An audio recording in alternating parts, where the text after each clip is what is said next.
అప్పుడు వేరే ఒకరు రావాల్సిన అవసరం పడుతుంది. అలా. అంతేగాని అంటే పూర్తిగా అది ఇంకెవ్వరూ కూడా అది చెప్పేవాళ్ళు లేక అలాంటి పరిస్థితిలో మళ్ళీ మరొక మతం యొక్క ఆవశ్యకత వస్తుంది. అప్పుడు చెప్పింది అప్పుడు ఉన్నటువంటి ఇది దేశకాల పరిస్థితులు బట్టి ఆ బోధనలో కూడా తేడా వస్తుంది, కానీ విషయం ఒకటి. అప్పుడుకున్న సాంప్రదాయం ఇక్కడ కల్చర్ అన్ని మారిపోతూ ఉంటాయి కదా. ఓ 100 అవును సంవత్సరాల మేడం. తర్వాత ఇప్పుడు ఉన్నట్టు ఉండరు మనుషులు. మనుషుల్లో వాళ్ళ ఆచార వ్యవహారాల్లో, మాటల్లో, వాళ్ళ జీవించే విధానంలో మార్పులొస్తాయి. అప్పటికి తగినట్టుగా ఇప్పుడు కృష్ణమూర్తి గారు లాంటి వాళ్ళు ఇప్పటి వాళ్ళకి తగినట్టుగా వచ్చారు. ఆనాడు ఆ కృష్ణమూర్తి తత్వం ఎవరికైనా చెప్తే అర్థం అవ్వదేమో కూడా. కృష్ణమూర్తి గారు చెప్పినట్టు. అందుకని ఇప్పుడు వాళ్ళకి ఇది క్లియర్ అన్నమాట. అలాగా అప్పుడున్న పరిస్థితులను బట్టి వాళ్ళ యొక్క ఆచార వ్యవహారాలు, జీవన విధానం బట్టి బోధొచ్చేది. వాళ్ళకి అర్థమైనట్టుగా. అంటే ఇప్పుడు ఆమ్, ఇప్పుడు ప్రస్తుతం వర్తమానం ఉంది మేడం.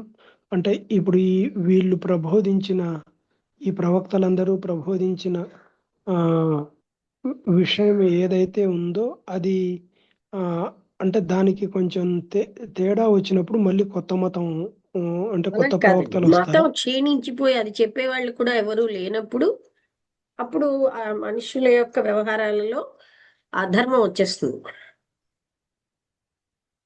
ఉమ్.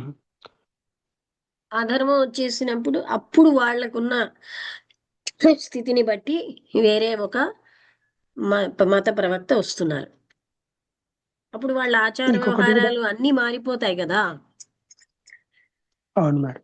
అంటే ఇంకొకటి కూడా తేడా వినిపిస్తుంది కదా మేడం. అంటే ప్రవక్త చెప్పిన ఆ కాలంలో చెప్పిన కొన్ని బోధలు కాల మార్పులో నిలవలేని స్థితి కూడా ఏర్పడుతుంది కదా. అది అది కూడా కరెక్టేనా? నిలవలేని స్థితి అంటే క్షీణించిపోతుంటారు కదా, వాళ్ళు చనిపోతారు. ఆ తర్వాత కూడా చెప్పేవాళ్ళు ఎవ్వరు జ్ఞానం చెప్పేవాళ్లే ఉండకపోయి అలాగ అయిపోయి అధర్మం మొదలవుతున్నప్పుడు వస్తారు. ధర్మగ్లాని అంటే కలుగుతుంది గనక. అంటే అంటే ఇప్పుడు కాల మార్పులో ఇప్పుడు ఇప్పుడు ఈ కాలానికి తగినట్లు ఆ కాలం చెప్పిన కొన్ని కొన్ని అంటే కొన్ని సరిపడని బోధలు కూడా ఉండొచ్చేమో అన్నట్టు అనిపిస్తుంది కదా. ఇప్పుడు అంటే ఆ ఇప్పుడు 2000 ఏళ్ల క్రితము. అందువల్లనే వాళ్ళు అన్ని సంవత్సరాల తర్వాత మనుషుల ప్రవర్తనలో, ఆలోచన తీరులో, అందుకు బోధకులు చేసే తీరులో కూడా తేడా వస్తుంది. ఆ తేడాల వల్ల ఉమ్,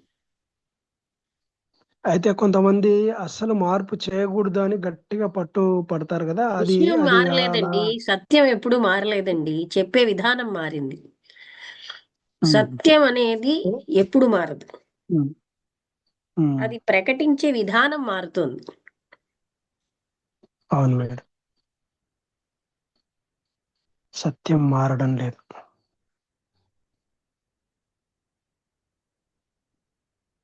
మేడం ఇక్కడ అన్ అన్ అందరు ప్రవక్తలు వైష్ణవ సాంప్రదాయం గురించే చెప్పారు. శైవ సాంప్రదాయం కూడా ఒకటి ఉంది కదా మేడం. అది తర్వాత చెప్తారా? గ్రంథంలో ఉందా? పుట్టే చెప్పారు దానికోసం.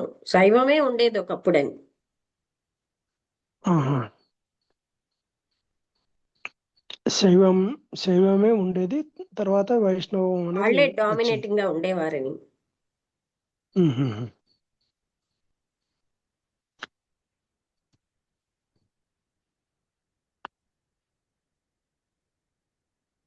Okay madam. Thank you madam.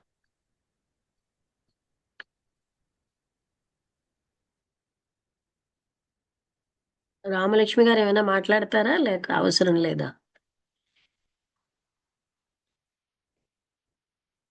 అర్థమైంది మేడం. ఎక్కువగా ముందు భక్తి ద్వారా జ్ఞానానికి తీసుకెళ్తున్నట్టుగా ఉంది. భక్తి గురించి ఇప్పుడు చదువుతున్నవన్నీ కూడా భక్తి ఓరియంటెడ్గా సాగాయి. అవి అక్కడి నుంచి ట్రాన్సిడెన్స్ అయ్యి జ్ఞానంలోకి ప్రవేశిస్తుంది అనమాట నెక్స్ట్ స్టెప్లో. అది కాదు, ముందు అది అద్వైత స్థితి వచ్చింది కదా శంకరాచార్యులు. అద్వైతం అవునండి. తర్వాత ద్వైతం, విశిష్టాద్వైతం అలా వచ్చాయి. అవునండి. తర్వాత చైతన్య మహాప్రభు. అవును. ఎందుకంటే అంటే అద్వైతాన్ని ద్వైతం, విశిష్టాద్వైతం, చైతన్య మహాప్రభు ఇవన్నీ ఎక్కువగా భక్తి మార్గంలో చూస్తున్నాం కదా మనం. చైతన్య మహాప్రభు భక్తే, కానీ ఉమ్. మొదటంతా శంకరాచార్యుల అద్వైతం కదా. అవును. ఆయన అద్వైతం అండి. అంటే మనం ఇటు నుంచి అటు వెళ్ళబోయి అటు నుంచి ఇటు బ్యాక్కి వెళ్తున్నాము ఏమో అనిపిస్తుంది అది. కాదు కాదు, అలా ఆ ఉంది. కాలంలో అద్వైతం చాలా సులువుగా ఉండేది కనుకే కదా. ఆ, ఓకే.